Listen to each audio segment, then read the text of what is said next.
Tuhan yang kita sembah tidak selalu tersenyum. Kadang Tuhan pun menangis.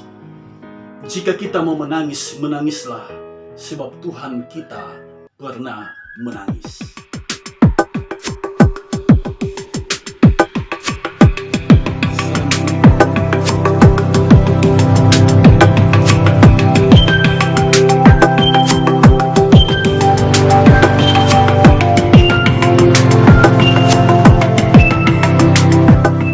Selamat jumpa saudara sekalian, jumpa lagi di channel ini. Pada kesempatan ini kita belajar bersama dari Yohanes pasal 11 ayat 33 sampai ayat yang ke-35. Demikian bunyinya.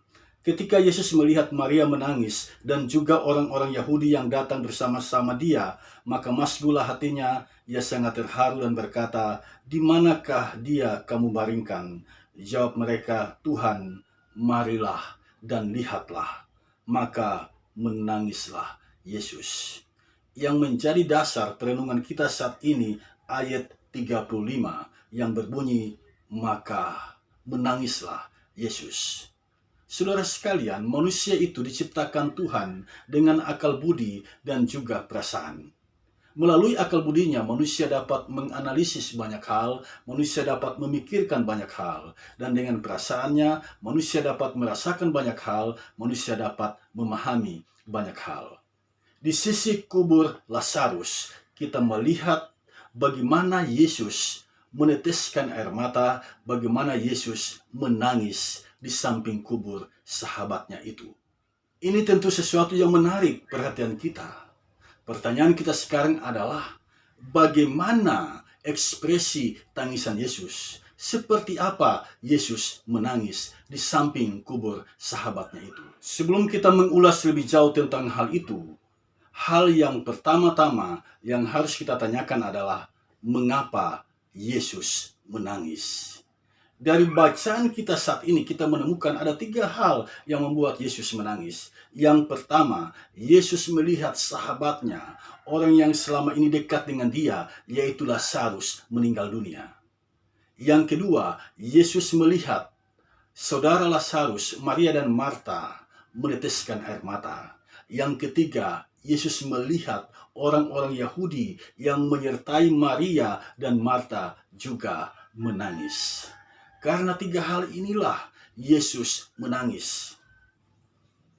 Seperti kebanyakan orang, Yesus pun menangis ketika kehilangan orang yang sangat dia kasihi. Yesus pun menangis ketika melihat orang-orang berduka cita atas kepergian orang yang sangat mereka cintai. Yesus pun menangis ketika berhadapan dengan sengat kematian. Perasaan Yesus ini meneguhkan iman kita. Ada berapa banyak orang yang berduka cita karena kematian? Ada berapa banyak orang yang kehilangan kekasih hati? Ada berapa banyak orang yang ditinggalkan oleh orang yang dia cintai? Apakah Tuhan kita buta? Apakah Tuhan kita tidak melihat kepedihan hati kita? Apakah Tuhan kita tidak merasakan kepedihan hati kita? Di sisi kubur Lazarus, Yesus meneteskan air mata. Yesus berada dalam kepedihan yang hebat. Dan ini meneguhkan iman harap kita bahwa Tuhan kita benar-benar memiliki kepekaan hati. Karena itu, jika engkau berduka cita, menangislah. Jika engkau kehilangan orang yang sangat engkau cintai, menangislah. Jika engkau ditinggalkan oleh kekasihmu, menangislah. Menangis itu sesuatu yang alami. Menangis itu manusiawi. Menangis itu adalah ekspresi perasaan kita. Menangis itu adalah bahasa tulus hati kita yang disakiti dan terluka. Menangislah. Menangislah. Sebab menangis itu bukan dosa. Menangis itu manusiawi. Dengan menangis, Yesus mengajarkan kita agar bersikap jujur dengan diri kita, agar kita menunjukkan ketulusan hati kita.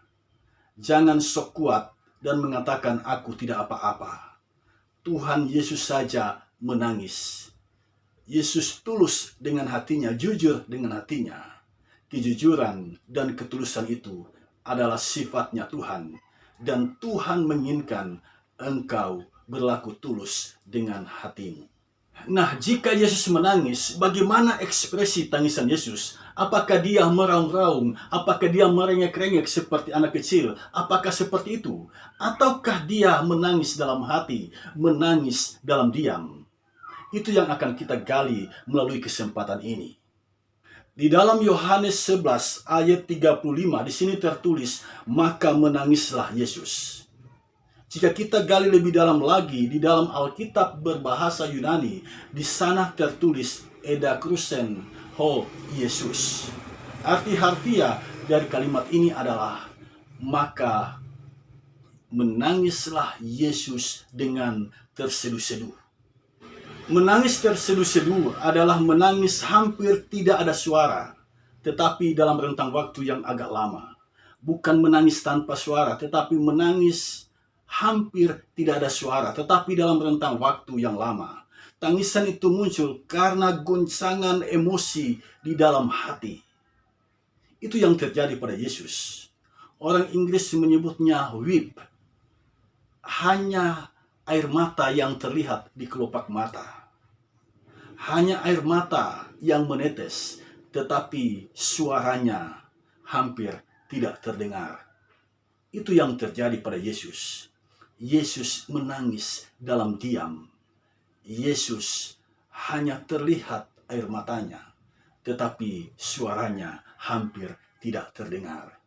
Itulah sesungguhnya tangisan orang yang berpengharapan yang disebutkan oleh Paulus dalam 1 Tesalonika pasal 4 ayat yang ke-13. Tangisan orang yang berpengharapan, tangisan yang tidak hanyut dalam kepedihan, tetapi masih dapat mengendalikan diri dan masih menaruh pengharapan kepada Yang Maha Kuasa. Tangisan orang Kristen harus seperti itu.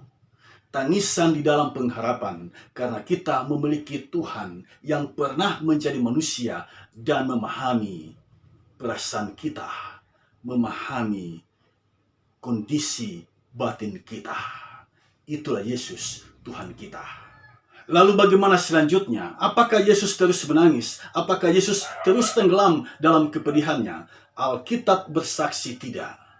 Setelah itu Yesus bertindak. Yesus membangkitkan Lazarus. Yesus menghidupkan Lazarus. Lazarus keluar dari kuburnya. Lazarus yang mati itu dibangkitkan oleh Yesus. Dari sini kita ditegaskan bahwa kehidupan orang Kristen, kehidupan orang yang beriman kepada Yesus, hidupnya tidak berakhir di ujung kematian. Lihatlah Lazarus, dia dibangkitkan oleh Yesus. Saudara dan saya, jika saudara sungguh-sungguh beriman kepada Yesus, kita semua akan beroleh kuasa kebangkitan itu.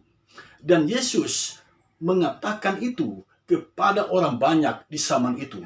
Dalam Yohanes pasal 11 ayat yang ke-25, Yesus menegaskan, akulah kebangkitan dan hidup. Artinya kebangkitan itu, kehidupan itu hanya ada di dalam Yesus. Dari sini jelas kebangkitan Lazarus adalah bukti yang Yesus tunjukkan kepada semua orang bahwa apa yang dia katakan bahwa dirinya adalah kebangkitan dan hidup adalah benar. Ini merupakan berita sukacita bagi kita. Di dalam Yesus ada kebangkitan dan hidup. Di dalam Yesus kita beroleh kuasa kebangkitan. Dengan mempelajari firman ini, kita semua diingatkan bahwa Tuhan yang kita sembah, yaitu Yesus Kristus, adalah Tuhan yang memahami perasaan kita. Tuhan yang tahu kepedihan hati kita. Tuhan yang tahu apa yang kita rasakan, karena Dia pernah mengalaminya. Tetapi ingatlah, tidak selamanya kita menangis. Setelah kita berduka cita, setelah kita menanggung kepedihan, kita harus bangkit, sebab di dalam Yesus ada kebangkitan dan hidup.